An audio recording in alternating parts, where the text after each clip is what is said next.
Hey, scrappy people, it's Tracy Reed here today, coming at you with a stash busting sort of video. This is my last layout for March, and so tomorrow on my YouTube channel there will be a entire March flip through, finally, of all of my layouts covering March. It's going to be a little bit long because I have my vacation layouts in there, which I think there's 22 of those, so I decided to make March its own video. So this is the last one I had to do in March, and this goes across from my Project Life roundup. So this is actually the back of the layout prior to this that happened to have that green strip on it. And there's green on the opposite page that matches pretty well. So I thought I would just go with it and use the background of the prior layout and build on top of it.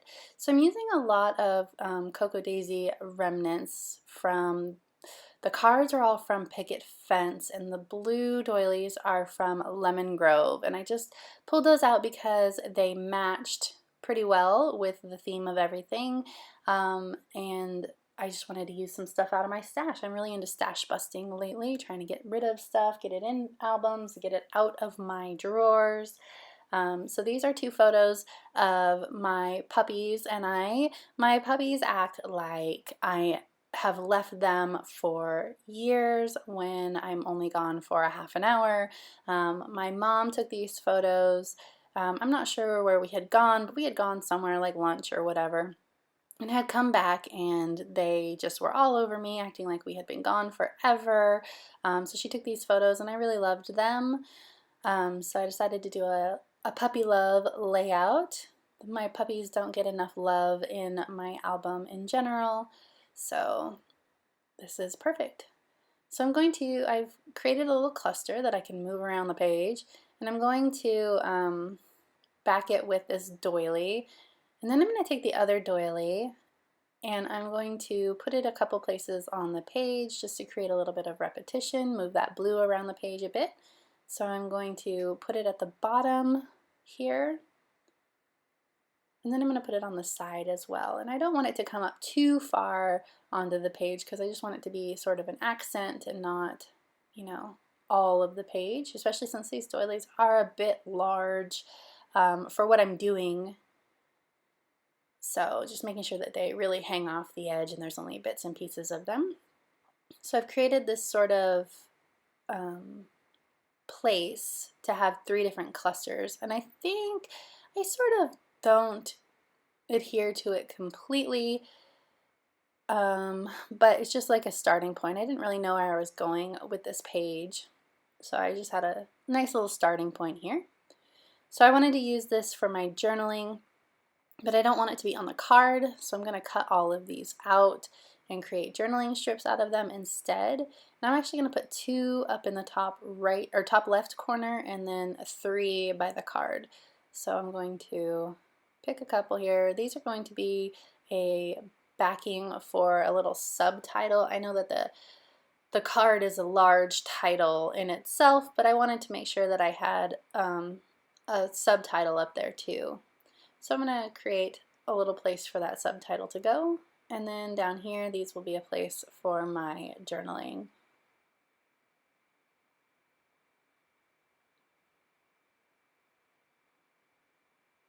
That little cork heart came from Allie Edwards kits. You can tell in my videos lately I'm really trying to use up some of the embellishments from her kits. I've been collecting them and not using them, which bugs me, so I'm just trying to throw pieces on here and there where I can.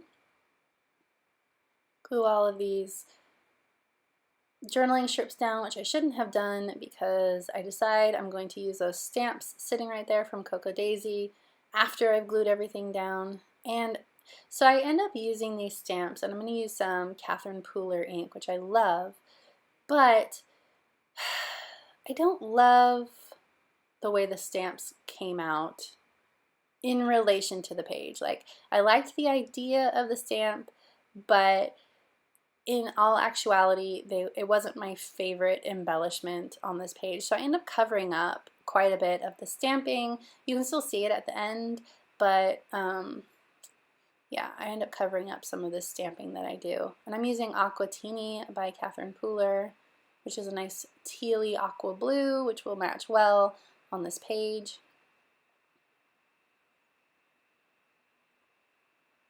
And I put a foam sheet underneath my layout so that it would stamp nicely.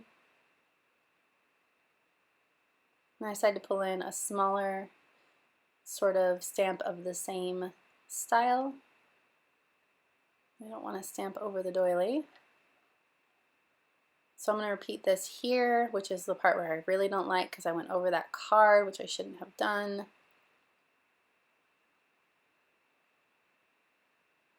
And that one ended up too low, which annoyed me.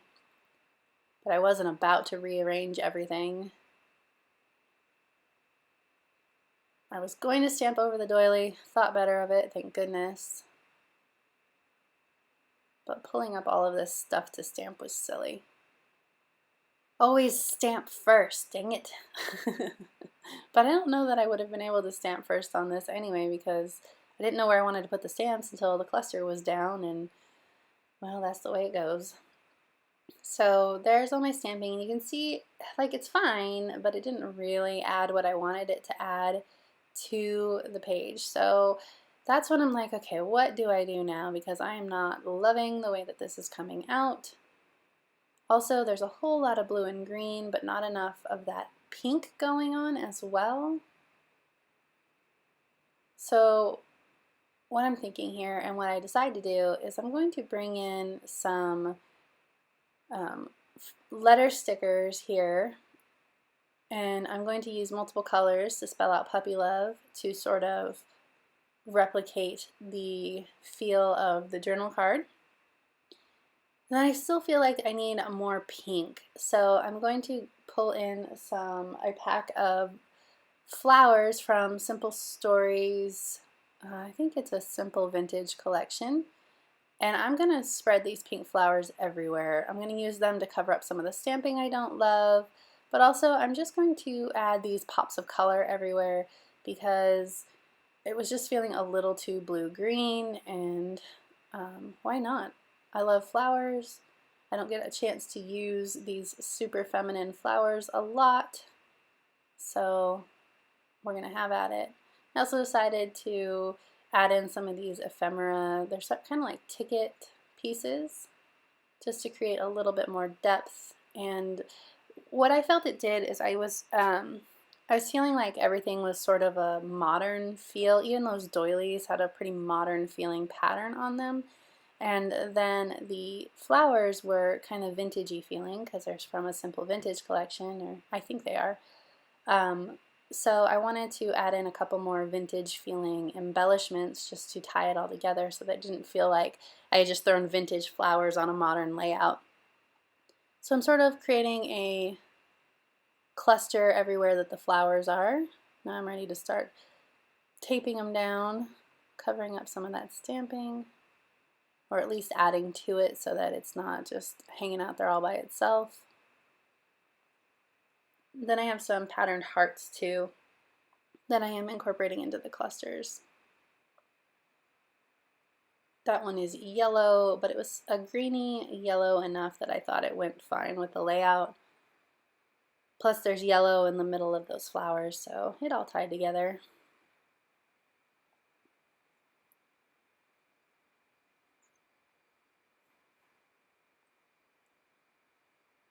Key is making everything make sense and not just feel like floating embellishments on the page, which is what I'm attempting to do here.